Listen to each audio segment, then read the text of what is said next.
In this video, I'm going to explain my process for base coating statues.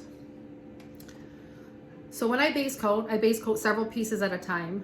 So for that purpose, I mix up my base coat in a separate 5-gallon bucket, and I primarily use black and like this deep blue-gray color. Those are my staple colors. My preferred brand of paint is Behr. It's highly pigmented, it's thicker, and I use an exterior semi-gloss acrylic latex paint. I've used the PPG brand as well. I just prefer Behr.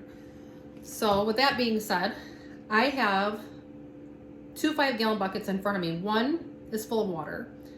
The other I filled up about halfway with water, and I took about 2 to 2.5 gallons of the Behr paint, and I poured it in and mixed it up really well.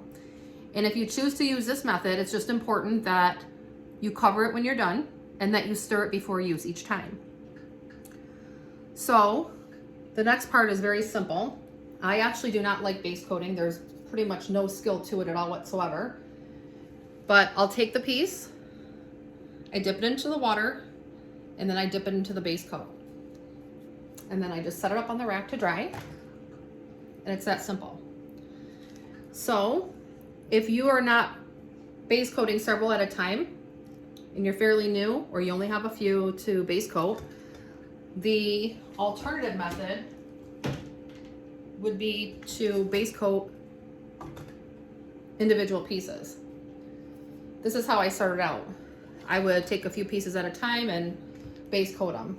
And the issue is, when you go to base coat like this, it's just a little more difficult to get it to collect in the detail. So I always recommend that you have a spray bottle. You spray the statue before applying. And because it's already watered down, it really doesn't matter. You just apply it. But you just want it to be a semi-transparent. You can see right there, it's like a semi-transparent to a full coverage. So regardless of whatever paint you use. If your paint were to go on too thick, it's gonna settle into the detail too thick, and then it's gonna be more prone to peeling, and it also takes away from the detail itself. So hopefully that makes sense.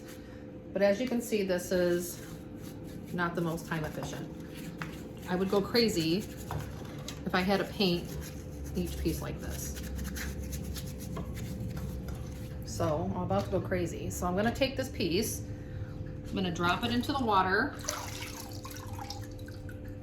drop it in my base coat,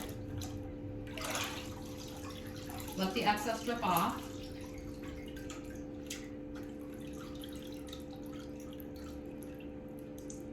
Place it up on the rack. And now I don't have any missed spots. The water helped disperse it throughout, and that's why I do it that way. So hopefully that helps.